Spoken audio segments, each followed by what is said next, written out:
நீங்கள் எலெக்ஷனை பற்றி பேசிக்கிட்டு இருக்கிறீங்க. இங்கே வந்து நன்மைகள் மக்களுக்கு செஞ்சுக்கிட்டு இருக்காங்க. 2 வருஷமாக நடந்துக்கிட்டு இருக்குது. அங்கே பீகாரில் என்னாச்சு? அவங்க யாரோட கூட்டணி வச்சிருக்கிறாங்க? ஞானேஷ்குமார் கூட இருக்காரு. நான் தான் முதல்லயே சொன்னேன். இந்த வெற்றில எனக்கு வந்திருக்கிற மிகப்பெரிய ஆச்சரியம் என்னன்னா, எதிர்கட்சிகள் எப்படி 45 இடத்துல ஜெயிச்சதுங்க. ஓட்டு சதவீதத்துல பிஜேபியோட ஆர்ஜேடி தான் அதிகமாக இருக்கு. 23% வாங்கியிருக்காங்க. 1.25 கோடி வாக்கு. ஆக மக்கள் அவங்க கிட்ட தான் இருக்காங்க. ஆனால் டிக்ளேர் பண்ணுறது யாரு? ஞானேஷ்குமார். ஒரு சாதாரண தேர்தலுங்களா இது? பிஜேபிக்கு வாழ்வா சாவான்னு 2 வாக்காளர் பட்டியல் திருத்தம் என்னென்ன உண்டோ அத்தனையும் பண்ணியாச்சு. அது போதாதுன்னு சொல்லி 2 தீவிரவாத தாக்குதல்கள். இந்தியாவில் தேர்தல் நாம ரெடி ஆகிறோமோ இல்லையோ, பாகிஸ்தான் தீவிரவாதி ரெடி ஆகிடுவோம். உடனே எலெக்ஷனுக்கு 1 வாரத்துக்கு முன்னாடி தீவிரவாத தாக்குதல் நடத்துவோம். எலெக்ஷன் அப்போ அப்புறம் எலெக்ஷன் நடக்கும், பாஜக வெற்றி. ஒவ்வொரு தடவையும் ஒரு தீவிரவாத தாக்குதல் நடக்கும், பாஜக வெற்றி. இது இன்னைக்கு நேத்து இல்ல. நீங்க சொல்றதெல்லாம் பார்க்கும்போது அடுத்த தாக்குதல் வரப்போகுது. ஆமா, தேர்தல் வந்து வர்ற மார்ச். தமிழ்நாடு ஆந்திராவில் இருக்கணும், ஜாக்கிரதையா இருக்கு. ஊர்ல எனக்கு இப்போ நான் சொல்றேன், வழக்கமா கோயம்புத்தூர்ல இதாகும், கொஞ்சம் ஜாக்கிரதையா இருக்கு. கோயம்புத்தூர்ல பீகார் வெற்றி வந்து ஸ்டாலினுக்கு கிடைத்தது. ஸ்டாலினுடைய திட்டங்களை எல்லாம் காப்பி அடிச்சு தான் அங்கே வந்து அவங்க ஓட்டு கேட்டாங்க. அதை தான் நிறைவேற்றினாங்க. எலெக்ஷனுக்கு முன்னாடி 10,000 ரூபா கொடுக்குறாங்க. இப்போ சுலபமாக இதை வந்து முடிக்கணும்னு பார்த்தீங்கன்னா, மக்களுக்கும் தேர்தல் ஆணையத்துக்கு மத்தியில் நடந்த தேர்தலில் தேர்தல் ஆணையம் மகத்தான வெற்றி பெற்றது. மக்கள் படுதோல்வி அடைந்தார்கள். அவ்வளோதான்.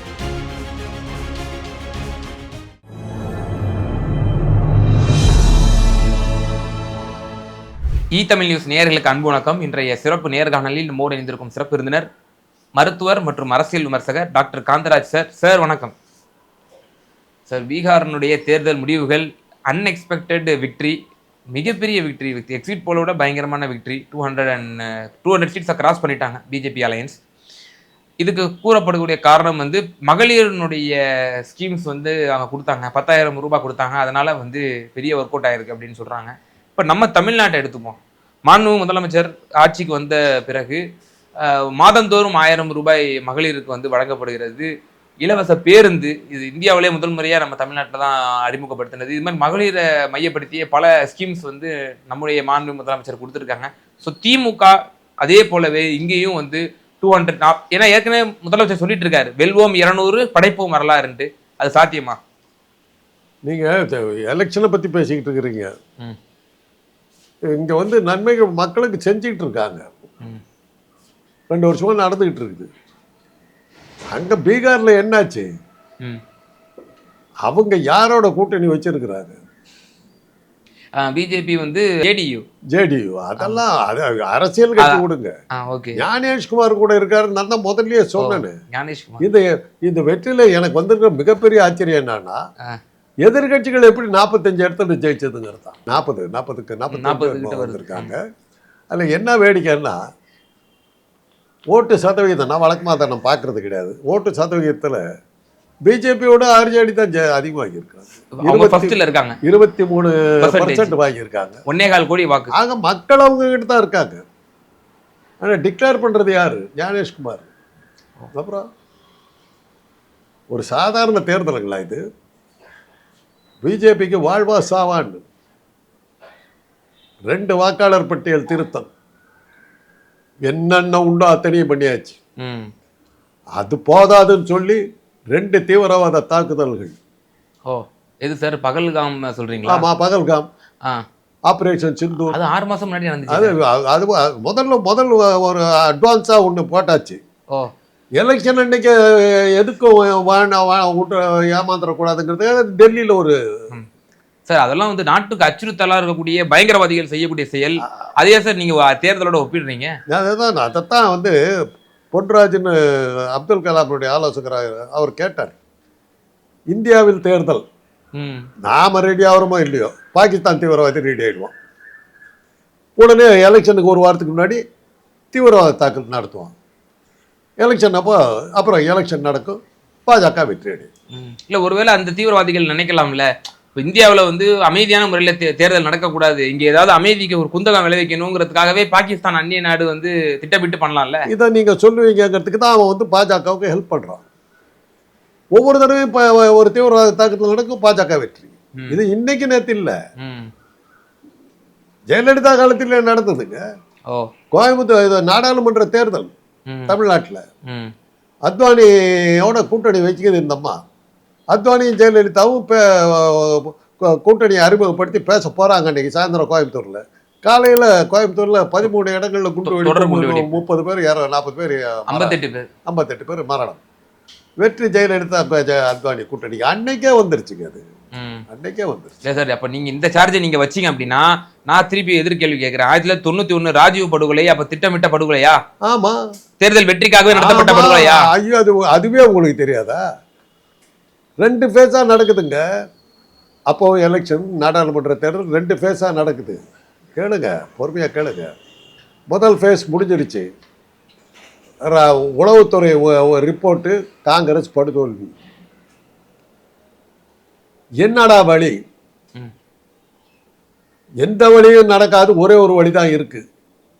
யாராவது ஒருத்தரை பெரிய தலைவர் யாராவது போட்டோம்னா அந்த எமோஷனல் இதெல்லாம் வாக்குப்பதிவு நடந்தால் தான் தப்பிக்க முடியும் அப்படிங்கிறது ஒரு தியரி ஒருத்தர் சொன்னான். அதுக்கு ஆதாரமாக எதை காட்டினாங்கன்னா, எம்ஜிஆர் தோத்து போயிடுவார்னு எதிர்பார்த்த நேரத்தில் எம்ஜிஆர் உடல்நிலை சரியில்லாமல் அமெரிக்காவுக்கு போயிட்டார். தமிழ் பெண்கள்லாம் ஓன்னு கதறி அழுதுட்டாங்க. இந்திரா காந்தி சுட்டுக் கொல்லப்பட்டார்.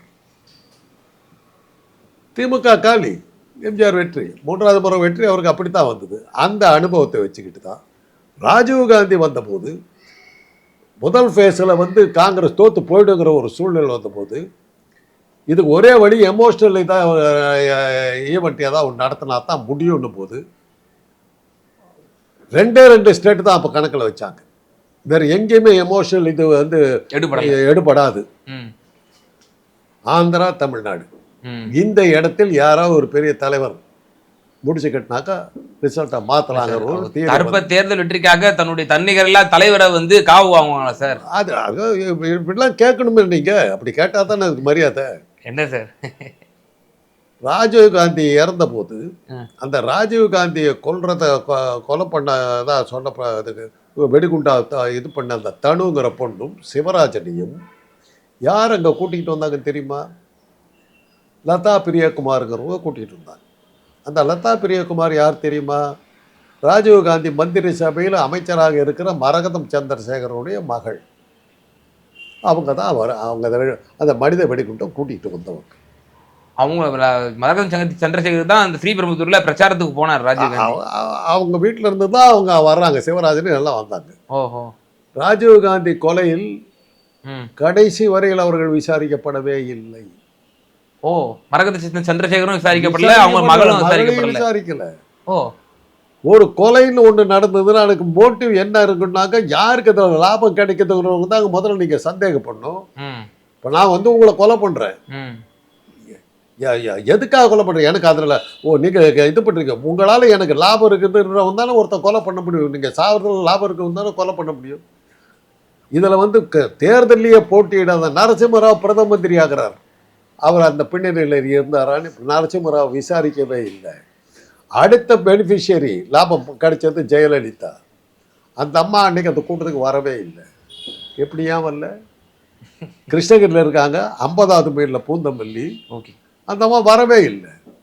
இறந்ததுக்கு பிறகு அனுதாபத்தில் காங்கிரஸ்காரர்கள் ஒருத்தர் சாகலை. அவருக்கு பாதுகாப்புக்காக போன 18 போலீஸ் அதிகாரிகள் செத்தாங்க. 18 போலீஸ் அதிகாரிகள் செத்தாங்க. கேமராமேன், செய்தியாளர்கள் செத்தாங்க. மாற்றது எப்படி மாட்டுச்சு தெரியுமில்ல? அந்த செய்தியை கடைசி ஒன்று வந்திருக்காது. ஓகே, தினமலருடைய கேமராமேன் பாபுங்கிறவர் இதில் வெடிகுண்டில் அடிபட்டு இறந்து போயிட்டார். அவர் கேமரா பக்கத்தில் கிடக்குது.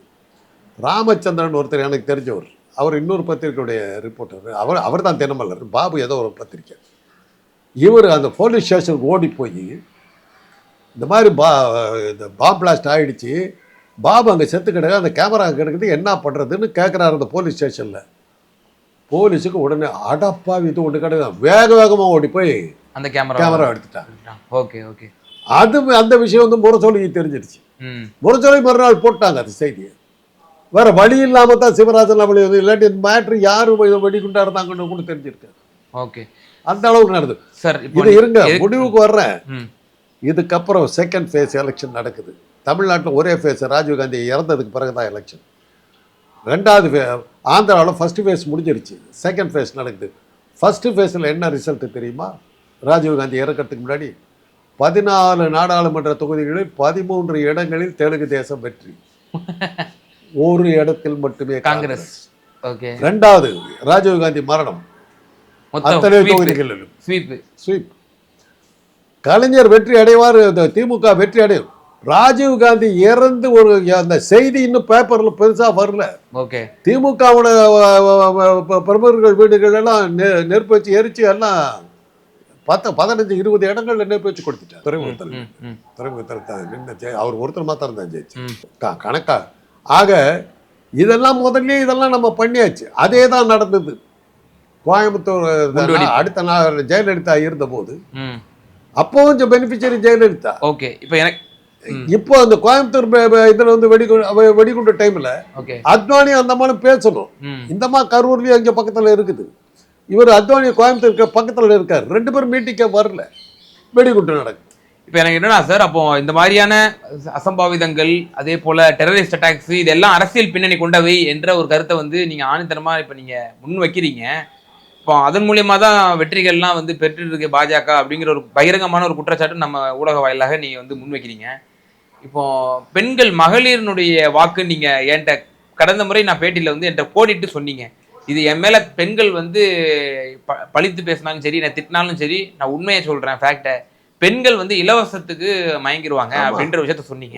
இப்ப 10,000 ரூபாய் கொடுத்தது அங்க பயங்கரமான ஃபேக்டரா இருக்கு. பெண்களுடைய ஓட்டு சதவீதம் தான் கூடி இருக்கு. அதுல வந்து நம்ம பார்க்க வேண்டிய பாயிண்ட் இப்படி பாருங்க. சனாதனத்தினுடைய அடிப்படையில் பார்த்தீங்கன்னா பெண்கள் இழிபிறவிகள், அவங்கள மதிக்கவே கூடாது, கேவலமான பிறவிகள். அந்த காரணத்தினால திரௌபதி முர்மு வந்து கோயில் திறக்கிறதுக்கெல்லாம் கூப்பிடல. இடிப்பிறவிகள், நரகத்துக்கு போக வேண்டிய பாவிகள். அதனாலதான் நிர்மலா சீதாராமனையே கூப்பிடல அவங்க ராமர் கோயில் திறப்பு விழாவுக்கு, நாடாளுமன்ற கட்டிட திறப்பு விழாவுக்கு அவங்களெல்லாம் கூப்பிடல. ஏன்னா பெண்கள் இழிப்பிறவிகள். அந்த இழிப்பிறவிகளாக கருதப்படுகிற அந்த தத்துவங்களை உருவாக்குறதுக்காக உருவாக்கப்பட்ட பிஜேபி, ஆர்எஸ்எஸ் பிஜேபி இன்னைக்கு அந்த பெண்களுக்கு திராவிட மாடல் ஸ்டைலில் பெண்களை காலில் உளுந்து ஓட்டு வாங்கியிருக்காங்க. ஆக இந்த வெற்றி வந்து திராவிட மாடல் வெற்றி. தோல்வி சனாதனத்தை வந்து பெண்கள் இழிபிறவிகள் சொல்லிட்டு இருந்த சனாதனம் திராவிட இயக்கத்தின் இது அடிப்படையில் பெண்களுக்கு சுயமரியாதை கொடுக்கணும், அவங்களுக்கு சமத்துவம் கொடுக்கணும், அவங்களும் சமமாக அங்கே மதிக்கப்படணுங்கிற திராவிட கொள்கைகளை ஏற்றுக்கிட்டு காலில் உழுந்து தான் அவங்க ஜெயிச்சிருக்காங்க. ஆக பிஜேபி திராவிட மாடல் கொள்கையை கடைப்பிடிச்சு தான் ஜெயிச்சிருக்கிறாங்க. அது அவங்களுக்கு தத்துவ ரீதியான தோல்வியை தான் அவங்க தழுவி இருக்கிறாங்க. தத்துவ ரீதியான தோல்வின்னு சொல்றீங்க. இன்னொரு விஷயமும் பார்க்கணும். இது வரைக்கும் பிரதமர் வந்து கடுமையான விமர்சனத்தை வைப்பாரு தமிழ்நாட்டு மேல. ரேவடி கல்ச்சர், அதாவது நீங்க இலவசத்தை கொடுத்து கெடுத்து குட்டிச்சோராக்கிட்டீங்க உங்க மாநிலத்தை அப்படின்னு சொல்லி கடுமையான விமர்சனத்தை வைப்பாரு. இப்ப நாடாளுமன்ற தேர்தல் முடிஞ்சதுக்கு அப்புறம் பல சட்டமன்ற தேர்தல் நடந்துச்சு. ஒவ்வொரு சட்டமன்ற தேர்தலையும் வந்து மகளிருக்கான அந்த உதவித்தொகை மகாராஷ்டிராவில, ஹரியானாவில, இது மாதிரி பல மாநிலங்களை கொண்டு வராங்க. இல்ல 1300 வருஷமா தோத்துக்கிட்டு இருக்கோம், தோத்துக்கிட்டு தான் இருப்பான். இதுல சித்தாந்தத்துக்கு அப்படி பாத்தீங்கன்னா பீகார் வெற்றி வந்து ஸ்டாலினுக்கு கிடைத்தது. ஸ்டாலினுடைய இதெல்லாம் அந்த திட்டங்களை எல்லாம் காப்பி அடிச்சு தான் அங்க வந்து அவங்க ஓட்டு கேட்டாங்க. அதை தான் நிறைவேற்றினாங்க. அவங்க எலெக்ஷனுக்கு முன்னாடி 10,000 ரூபா கொடுக்குறாங்க. 3 நாளைக்கு முன்னாடி ஞானேஷ்குமார் கண்டுக்கலையே. ஆனா இது வந்து தேர்தலுக்கு முரணான ஒரு நடவடிக்கை தானே, எதிரான. இதுல ஒரு லீகல் பாயிண்ட் ஒன்று இருக்குது. இவங்க கொடுத்த 2 நாள் கழிச்சு தேர்தல் அறிவிக்கிறார். இல்ல சார், இப்போ என்னன்னா அவங்க வந்து ஸ்கீம் அனௌன்ஸ் பண்ணிட்டாங்க, தேர்தலுக்கு காம்பந்து சர்க்காருக்கு முன்னாடியே அனௌன்ஸ்மெண்ட் பண்ணிட்டாங்க. பட் ஆனா அந்த ஸ்கீமுக்கான அந்த அமௌண்ட் அலாட்மெண்ட் வந்து தேர்தலுக்கு 3 நாளுக்கு முன்னாடி நடக்குது. தேர்தலுக்கு முன்னாடி அனௌன்ஸ் பண்றதுக்கு முன்னாடி கொடுத்து அனௌன்ஸ்மெண்ட் முன்னாடி கொடுக்க இல்ல. அப்படி அதாவது சொல்லிட்டாக்க அப்படி கொடுத்தா இதான் வரும். இப்ப எனக்கு கேள்வி இப்ப அதுதான். அந்த தேர்தல் இது இருக்குது இல்லையா, அந்த கோட் ஆஃப் கான்டக்ட் அதுல வராதான். ஆனா என்னோட கேள்வி என்னன்னா, கடந்த 2006ஆம் ஆண்டு 6 மற்றும் 11 கலைஞர் உள்ள ஆட்சி காலத்துல இதே தேர்தல் ஆணையம் வந்து இந்த கலர் டிவி ஸ்கீம்ஸை வந்து கொடுக்க விடல. கலைஞர் அதே மாதிரி அம்மையார் ஜெயலலிதா அவர்கள் 2004 இலவச மின்சாரம் நம்ம விவசாயிகளுக்கு வந்து அந்த போக வேண்டிய அந்த இதை வந்து பணமா கொடுக்குறேன்னு சொல்லி ஒரு அமௌண்ட் அலாட் பண்ணாங்க. அதையும் கொடுக்க விடல தேர்தல் ஆணையம். அப்ப தமிழகத்திற்கு கடந்த காலத்துல அமௌண்ட் வந்து அலாட் பண்ண விடல, பீகாருக்கு விட்டுருக்காங்க. அன்னைக்கு ஒரு அளவுக்காவது நேர்மையா இருக்கிற தேர்தல் ஆணையம் இருந்தது. அதனால அவங்க கொஞ்சம் ரூல்ஸ் எல்லாம் பார்த்தாங்க. இப்போ சுத்தமா முடிஞ்சு போச்சு இல்லை. அதான் ரொம்ப சுலபமா இதை வந்து முடிக்கணும்னு பார்த்தீங்கன்னா, மக்களுக்கும் தேர்தல் ஆணையத்துக்கு மத்தியில் நடந்த தேர்தலில் தேர்தல் ஆணையம் மகத்தான வெற்றி பெற்றது, மக்கள் படுதோல்வி அடைந்தார்கள். அவ்வளோதான், வேற ஒன்றும் இல்லை. இப்போ நம்ம தமிழ்நாடு இப்போ மாண்பு முதலமைச்சர் பல ஸ்கீம்ஸை சொல்லியிருக்கிறாரு, பண்ணிட்டு இருக்கிறாரு. மக்கள் மத்தியிலும் இப்போ ஆதரவு இருக்கு, தொடர் வெற்றியில் இருக்காரு நம்ம முதலமைச்சர். வரும் தேர்தலில் இது இந்த மாதிரி ஸ்கீம்ஸ் எல்லாம் அவருக்கு வந்து கை கொடுக்கும்னு நினைக்கிறீங்களா? ஸ்கீம்ஸ் எல்லாம் கை கொடுக்கறது விட்டுங்க, முதல்ல இதை ஆரம்பிச்சாச்சுங்க. தேர்தல் ஆரம்பிச்சிட்டாரு. என்டிஏ வந்து அவர் கூட்டணி தான் வெற்றி பெறும்ட்டு போனார். அப்புறம் அந்த நடிகர் நடத்தின ஒரு கூட்டத்தில் 40 பேரை கொண்டு முடிச்சாச்சு. தாக்குதல் ஆரம்பிச்சாச்சு இல்லை. ஓகே, ஒரு தாக்குதல் முடிச்சாச்சு இல்லை. இப்போ நீங்கள் சொல்றதெல்லாம் பார்க்கும்போது அடுத்த தாக்குதல் வரப்போகுது. அடுத்தது வரப்போகுது. ஆமாம், தேர்தல் வந்து வர்ற மார்ச். தமிழ்நாடு ஆந்திராவில் இருக்கணும், ஜாக்கிரதையா இருக்கு ஊர்ல. எனக்கு இப்போ நான் சொல்றேன், வழக்கமா கோயம்புத்தூர்ல இதாகும், கொஞ்சம் ஜாக்கிரதையா இருக்கு கோயம்புத்தூர்காரங்க. சரி, நீங்க ஓப்பனா சொல்றீங்க, உளவுத்துறை உங்களை கண்காணிச்சிட்டு இருப்பாங்க. நான் சொல்றேன், அத்வானி ஜெயலலிதா போது கோயம்புத்தூர்ல தான் குண்டு வெடிச்சது. அதுக்கப்புறம் அண்ணாமலை தலைவராக இருக்கும்போது பெட்ரோல் வெடிகுண்டுகள்லாம் உருண்டு கிடைச்சதுக்கு தெரியும். அந்த கோயம்புத்தூர்ல தான். ஆனா ஒரு குண்டு கூட வெடிக்கலங்கிறது வேற விஷயம். ஒரு சிலிண்டர் வெடிப்புல 10 பேர் ஒரே இல்ல, அவர் ஒருத்தர் டிரைவர் மட்டும் தான் இருந்தார். அது மாட்டிக்கிச்சு, அது தவறுதலா வெடிச்சது. அது அண்ணாமலை கண்டுபிடிக்கப்பட்ட மிகப்பெரிய கண்டுபிடிகள் அது ஒன்று தெரியுமில்ல. பெட்ரோல் வெடிகுண்டு வரும், பயங்கரமா வரும், ஆனா வெடிக்காது. அந்த மாதிரியான வெடிகுண்டு அவர் கண்டுபிடிச்சாரு.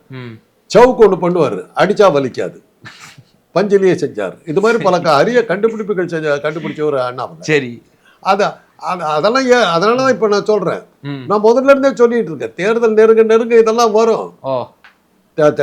தமிழ்நாட்டை தீவிரவாத தாக்குதல் கொண்டு வரது கொஞ்சம் கஷ்டம். ஏன்னா அது அங்கேருந்து இப்போ பகல்காம் வந்து 100 கிலோமீட்டர், அதுக்கே 1000 கேள்வி வந்துருச்சு. 100 கிலோமீட்டர் வந்துட்டு கொண்டு விட்டு அவன் திரும்பி போயிட்டான், ஒருத்தனை கூட முடியல. அதுக்கப்புறம் இவர் விட்டாரு, 56 தீவிரவாத முகாம்களை ட்ரோன்களால் அழித்து விட்டு பாகிஸ்தானில் தீவிரவாதம் ஒழிக்கப்பட்டு விட்டது என்று ஆபரேஷன் சிந்தூர்னு போனார். டெல்லியில் வெடிக்குது, அவங்க வீட்டுக்கிட்டே வெடிக்குது. செங்கோட்டையில் பக்கத்தில் அவர் வீட்டுக்கிட்டே வெடிக்குது. அங்கேருந்து எவ்வளோ தூரம்? அமித்ஷா அவருடைய இல்லம் அருகில் தான். எவ்வளோ தூரம்? சில ஒரு 4 கிலோமீட்டர் தான் சொல்லுவாங்க. அவ்வளோ பக்கத்தில் இருக்குது. சபாஷ் மீனா படம் அப்படின்னு ஒரு படம் வந்தது அந்த காலத்தில். குலதெய்வ ராஜகோபாலும் சிவாஜி கணேசன் அதில் நடிச்சாச்சு. ஒரு சீன் என்னன்னாக்கா, ஓகே, சிவாஜி வந்து கண்ணாடி ரிப்பேர் பண்ணுறவராக ஆக்ட் பண்ணுவார். குலதெய்வ ராஜகோபால் என்னன்னாக்கா இவருக்கு அசிஸ்டண்ட்டு. கண்ணாடி ஜன்னல் இருக்கிற வீடுகளுக்கு போக வேண்டியது, போய் அங்கே போய் கல்லெடுத்து வீசி கண்ணாடி உடச்சிடுவார். உடச்சிட்டு ஒரு சிவாஜிக்கு இன்ஃபார்ம் பண்ணுவார், அந்த இடத்துல உடச்சிட்டு நிற்போன்னு. இவர் கரெக்டாக அந்த கண்ணாடி உடஞ்சி ஒரு 1/2 மணி நேரம் கழித்து கண்ணாடி ரிப்பேர் ஒரு கண்ணாடி போடுவாங்க. இந்த தொழிலை பண்ணிக்கிட்டே இருப்பாங்க. ஒரு இடத்துல என்ன ஆகுன்னா, இவர் உடச்சிட்டார் நினச்சிட்டு போயிடுவார், கண்ணாடி ரிப்பேர்னு. அந்த வீட்டில் போய் கதை தட்டுவார், கண்ணாடிலாம் ஒன்றும் உடையலைங்களே, உடஞ்சி இருக்குனுங்களே பாருங்க சிவாஜி. அப்புறம் பார்த்தா அப்போ தான் இவர் வந்து கல் எடுத்து அடிப்பார், மாட்டிக்கிட்டார். அது மாதிரி ஒரு நாள் தள்ளி போனார்னா வெடிக்கணும் வெயிட் பண்ணிகிட்டு இருந்திருக்காரு. கரெக்டாக வெடிச்சோன்னு கிளம்பிட்டார். கிளம்பி அங்கே போய் டான்ஸு கிட்ஸ் எல்லாம் ஆடி சந்தோஷமாக கொண்டாடிட்டு. ஓகே, இப்போ இந்த கேள்வியை என்ன சொல்கிறாங்கன்னா, இந்தியாவில் தேர்தல் நடக்குதுன்னாக்கா முதலில் மக்கள் தயாராகிறார்களோ இல்லையோ, பாகிஸ்தான் தீவிரவாதிகள் தயாராகிறாங்க. ஓகே சார், இப்போ உங்கள் பாணிக்கே வர்றேன். தேர்தல் நியாயமாக நடக்கும் பட்சத்தில் திமுக 200+ ஸ்கோர் பண்ணுமா? தேர்தல் நேர்மையாக நடந்தால் பாஜக எதிர்த்து யார் நின்னாலும் ஜெயிப்பார்கள். அவ்வளோதான். 234 சீட்ஸ்ல பெரும்பான்மையான இந்தியா முழுக்க, நான் சொல்றது வெறும் தமிழ்நாடு, இந்தியா முழுக்க. இப்போ கூட நீங்க வந்து இவ்வளவு பேசுறீங்களே, 4 இடத்துல இடைத்தேர்தல் நடந்துருக்குது, மற்ற 3-4 இடங்கள்ல 8 தொகுதி நடந்திருக்கு. அதுல பிஜேபி என்னாச்சு? 2 காலி இல்ல. காங்கிரஸ் தோக்கடிச்சு இருக்குதுல 3 இடத்துல. அவங்கள காங்கிரஸ் காலியாகி விட்டு நாங்க அங்க தோக்கடிச்சிருக்காங்களா, அது எப்படி சொல்ற? என்ன பண்ண போற? அதுக்கு என்ன பதில் சொல்ல போற? ஓகே, அங்க இந்த மிலிட்டரி வேலையெல்லாம் எடுபடல. ஏன்னா இவங்க அதை கவனிக்கல, இதை கான்சென்ட்ரேட் பண்ணி அங்க விட்டுட்டாங்க. அதனால இதெல்லாம் இப்போ காங்கிரஸ் காலியாக விடுச்சுன்னா இன்றைக்கும் காங்கிரஸை எடுத்து தாங்க நீங்கள் வேலை பண்ண வேண்டியது. காங்கிரஸுடைய பின்னடைவுன்னு பார்த்து அர்த்தமே இல்லை. காங்கிரஸ் பின்னடைவு இல்லை, இது மக்களுக்கு ஏற்பட்ட பின்னடைவு. நிச்சயமா சார், பல்வேறு விவகாரங்களில் எங்கள் நேயர்களுக்கு ரொம்ப தெளிவாக உங்களோட கருத்துக்களை பகிர்ந்தீங்க. ரொம்ப நன்றி.